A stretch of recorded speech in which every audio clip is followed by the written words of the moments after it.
नमस्कार विद्यार्थियों। पिछले लेक्चर में हमने रैंक ऑफ मैट्रिक्स को सीखा था, जिसमें हमने एशेलॉन मैट्रिक्स का यूज किया था। आज हम नॉर्मल फॉर्म ऑफ मैट्रिक्स के अकॉर्डिंगली रैंक निकालेंगे, ठीक है। और नॉर्मल फॉर्म क्या होता है, इसके अलावा हम नलिटी भी निकालना सीखेंगे, ठीक है। तो सबसे पहले हम स्टार्ट करते हैं। नॉर्मल फॉर्म होता क्या है, उसे कैसे समझना है, किस प्रकार से आप पहचानोगे कि ये जो नॉर्मल फॉर्म है किस टाइप्स का है। क्योंकि नॉर्मल फॉर्म्स जो होते हैं 4 टाइप्स के होते हैं। जैसे फर्स्ट नॉर्मल फॉर्म की मैं बात करूं तो IR,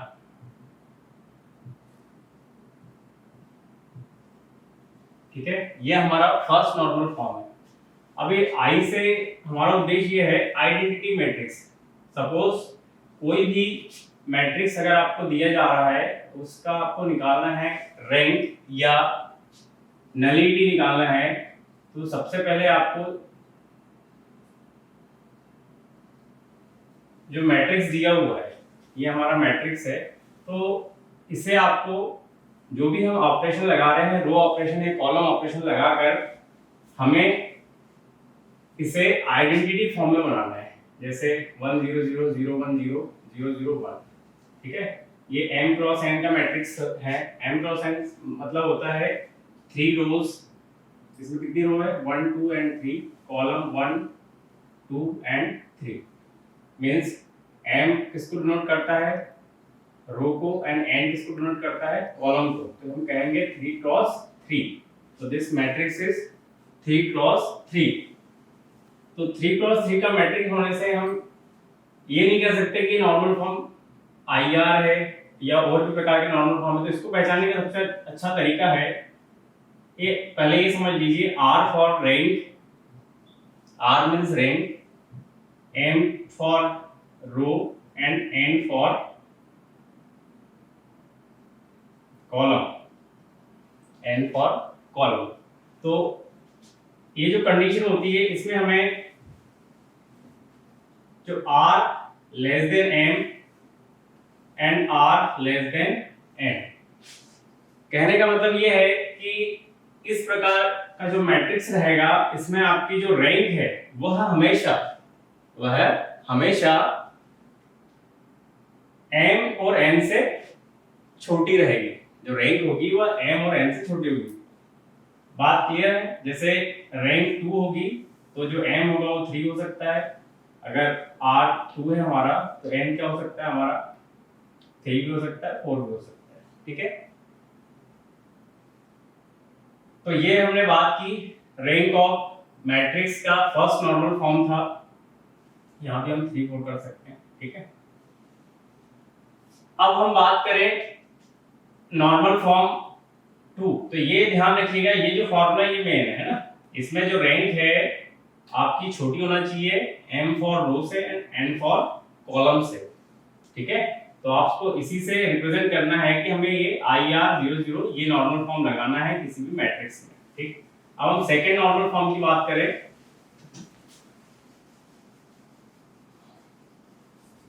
सेकेंड नॉर्मल फॉर्म हमारा IR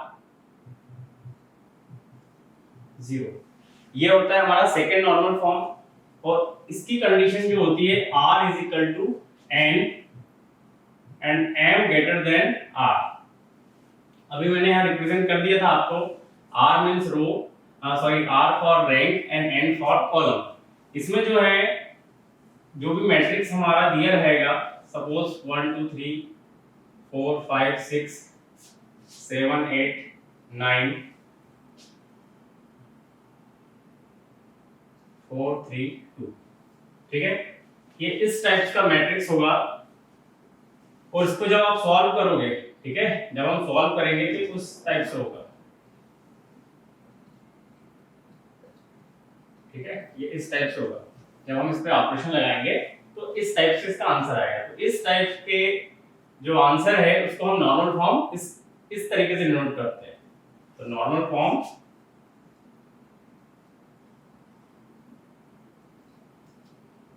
I3 0। यहाँ 3 रैंक कितनी है इसकी, 3 है, इसलिए I3 0।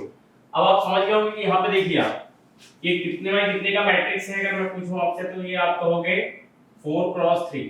तो 4 से मतलब क्या हुआ हमारा, 4 for m and 3 for n। अब देखिए अगर इसकी रैंक पूछे तो रैंक क्या होगी, rank r is equal to 3 and m is equal to 4 and n is equal to 3। तो यहां से आपको बिल्कुल क्लियर हो रहा है कि r is equal to n means 3 is equal to 3 और जो कॉलम रो है आपकी, ठीक है, जो कॉलम है m4 and n is equal to 3।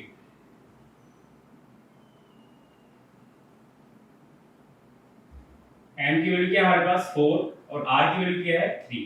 तो यहाँ ये हमारा जो फार्मूला हमने बनाया है RMN ये प्रूफ हो जाता है। तो आपको क्लियरली समझ में आ रहा है कि जो सेकेंड नॉर्मल फॉर्म है वो हम r is equal to n और m ग्रेटर देन r होता है, ठीक है। अब जो थर्ड नॉर्मल फॉर्म है इसी का वो देखिए,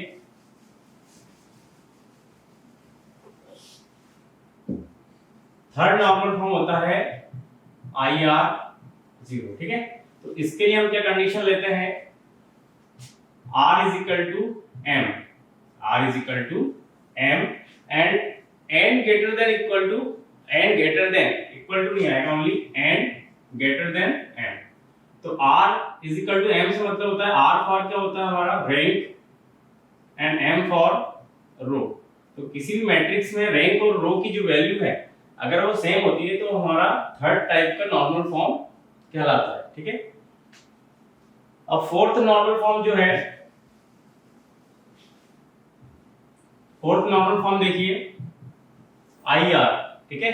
तो इसके लिए हमारी जो कंडीशन है r is equal to m is equal to n, मतलब कहने का एक प्रकार से हम ये कह सकते हैं कि ये जो मैट्रिक्स होता है स्क्वायर मैट्रिक्स होता है। स्क्वायर मैट्रिक्स मतलब A is equal to 1 2 3 4 means 2 cross 2 3 cross 3 4 cross 4। तब हमें इस नॉर्मल फॉर्म का यूज करना है जब rank column and row and column same हो, क्लियरली। तो अब हमने अभी नॉर्मल फॉर्म किस टाइप्स के होते हैं और कैसे उसे पहचानना है ये सीखा।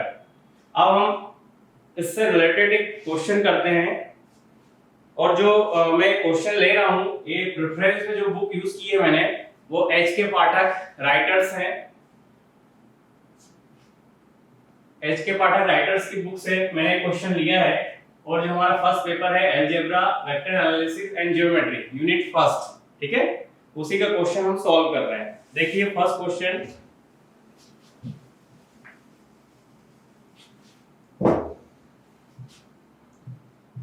Find normal form rank and nullity.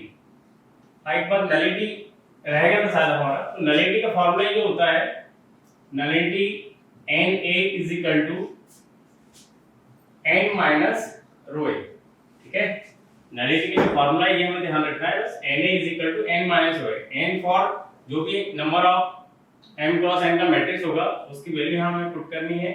और जहां तक है वो क्या होना चाहिए, स्क्वायर मैट्रिक्स होना चाहिए, तभी हम उसकी नलिटी निकाल सकते हैं। अगर वह स्क्वायर मैट्रिक्स नहीं है तो नलिटी इज नॉट डिफाइनेड, ठीक है। तो ये नलिटी का फॉर्मूला हो गया, हम लास्ट में यूज करेंगे। हम हमारा क्वेश्चन देखें पहले। तो question is A is equal to 1 2 0 -1 3 4 1 2 -2 3 2 5। अब ये हमारा क्वेश्चन है, इसमें हमें क्या क्या फाइंड करना है। देखिए normal form, rank and nullity. तो स्टार्ट करते हैं हम solve. Given matrix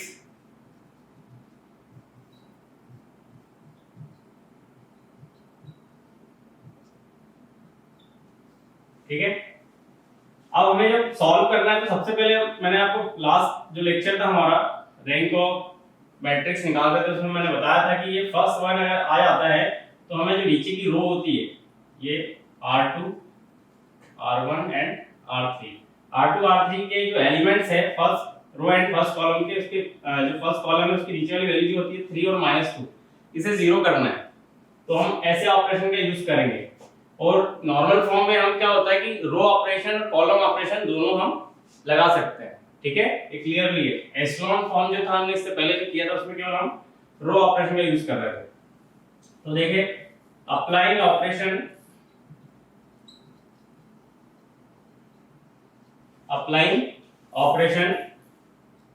R2 -3 R1 and R3 plus ये माइनस में इसलिए हम इसे +2 R1 करेंगे, ठीक है। ये ऑपरेशन हमने लगा दिए हैं, अब हम इसे सॉल्व कर रहे हैं। तो A इक्विवेलेंस फर्स्ट रो जो है हमारी एज इट इज है 1 2 0 -1 एज इट इज। सेकंड जो रो है आपकी उसे हमने चेंज करना है। तो R2 की फर्स्ट वैल्यू क्या है हमारे पास 3 है और R1 की फर्स्ट वैल्यू क्या है 1।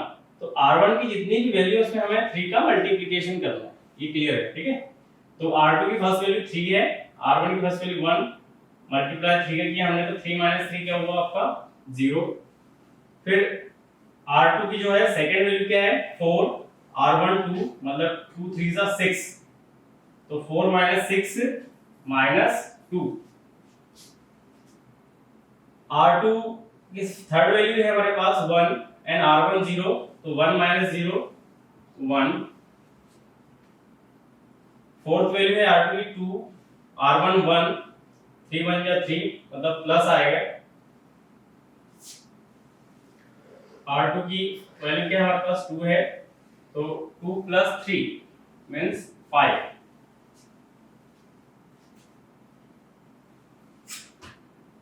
अब ये कंप्लीट हुआ हमारा R2। अब R3 देखिए, R3 की फर्स्ट वैल्यू क्या है हमारे पास -2 है, R1 1 है, इसमें 2 का मल्टीप्लिकेशन किया तो -2 + 2 0।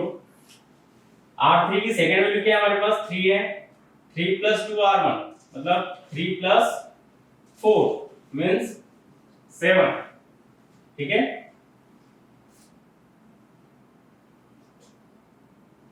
R3 की थर्ड वैल्यू क्या है हमारे पास 2 है और R1 की फर्स्ट वैल्यू क्या है 0 तो 2 + 0 2। R3 की फोर्थ वैल्यू क्या है हमारे पास 5 और R1 की वैल्यू है -1 तो 5 - 2 3। तो ये हमारे पास कंप्लीट हुआ। अब ये हमें क्या किसी भी जो मैट्रिक्स है उसको सॉल्व करते हुए हमें आइडेंटिटी फॉर्म में लाना रहता है। अगर वो ले आए तो हम हमारा आसानी से नॉर्मल फॉर्म और रैंक बता सकते हैं। तो यहाँ देखिए यहाँ 2 आ गया है, चाहो तो आप 1/2 का मल्टीप्लाई कर सकते हो लेकिन वो ज्यादा लेंथी हो जाएगा। तो उससे अच्छा है कि हम ये जो कॉलम है C3 और C2 को हम चेंज कर लें। तो C1 C3 तो A इक्विवेलेंस 1 0 0 0 1 2 2 -2 7 -1 5 3। अब देखिए ऑलरेडी यहाँ 0 है, इसे आप 0 कर सकते हैं, ठीक है। तो हम कौन सा ऑपरेशन लगाएंगे R3 तो R3 -2 R2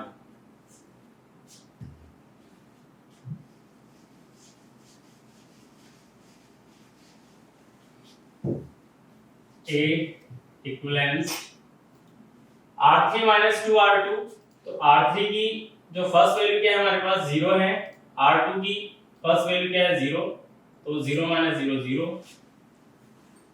R1 हमारा एज इट इज है 1 0 2 -1 0 1 -2 5। R2 भी एज इट इज है, R3 चेंज कर रहे हैं तो 0। R3 की सेकंड वैल्यू क्या है 2 2 -2 0। R3 की सेकंड वैल्यू 7 2 + -2 + 2 कितना हो जाएगा 2 2 जा 4, माइनस माइनस प्लस, मतलब 7 प्लस 4 11। R3 की फोर्थ वैल्यू क्या है हमारे पास 3 एंड R2 की वैल्यू है 5 2 जा 10, 3 माइनस 10 मींस माइनस 7। अब देखिए क्लियरली ये दो 1 आ चुके हैं हमारे, अब हमें यहाँ 1 लाने की कोशिश करना है। तो हम इसमें किसका यूज कर सकते हैं, कॉलम का यूज कर सकते हैं, तो कॉलम का यूज कर लेते हैं हम।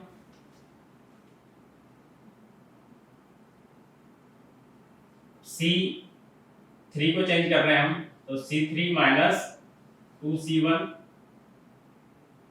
एंड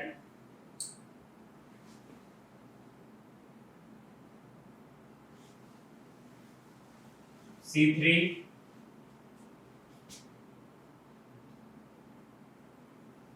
माइनस,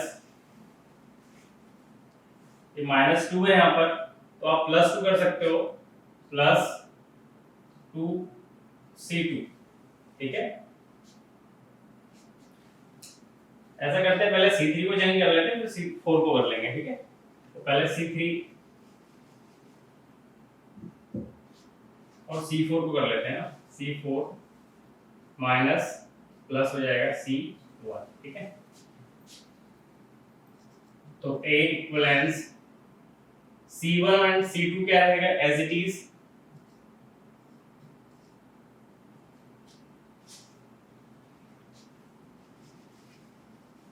दोनों की वैल्यू हमें एज इट इज रखना है, C1 C2, C3 C4 को चेंज कर रहे हैं। अब देखिए C3 की फर्स्ट वैल्यू क्या है हमारे पास 2 है एंड C1 की फर्स्ट वैल्यू है 2, तो 2 माइनस 2 0, बाकी वही वैल्यू आएगी क्योंकि सभी वैल्यू C1 की क्या है 0 है। अब C4 की वैल्यू क्या है -1 एंड C1 1, -1 प्लस 1 0, 5 माइनस 7। अब क्लियरली हमें ये जो -2 है इसे 0 करना है। C3 minus plus 2C2, A equivalence 1 0 0 0 1 0। अब C3 की फर्स्ट वैल्यू क्या है हमारे पास 0 प्लस 0 0 होगा। C3 की सेकेंड वैल्यू है -2 plus 2 0 and C3 first value 11 plus 0 11 0 5 7। अब C4 की फर्स्ट वैल्यू को भी हम चेंज कर लें, ये जो वैल्यू है R1 में R2 सॉरी, तो C4 माइनस 5C2,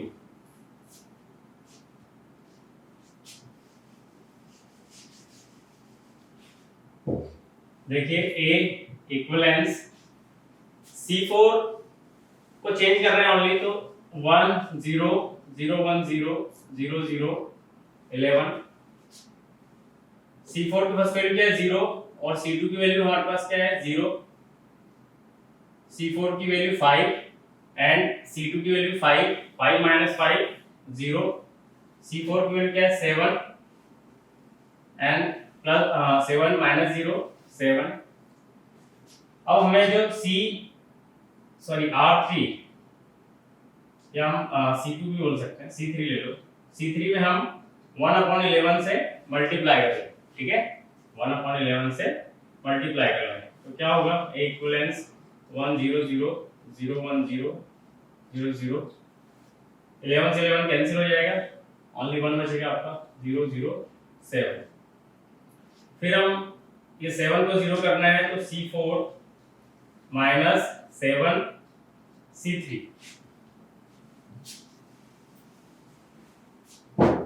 तो A इक्वलेंस 1 0 0 0 1 0 0 0 1 0 0 0।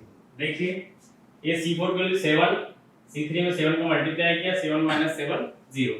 अब कंप्लीटली आपको क्लियरली हो गया कि जो मैट्रिक्स था हमारा 3x4 का, उसे हमने आइडेंटिटी फॉर्म में ले आए हैं।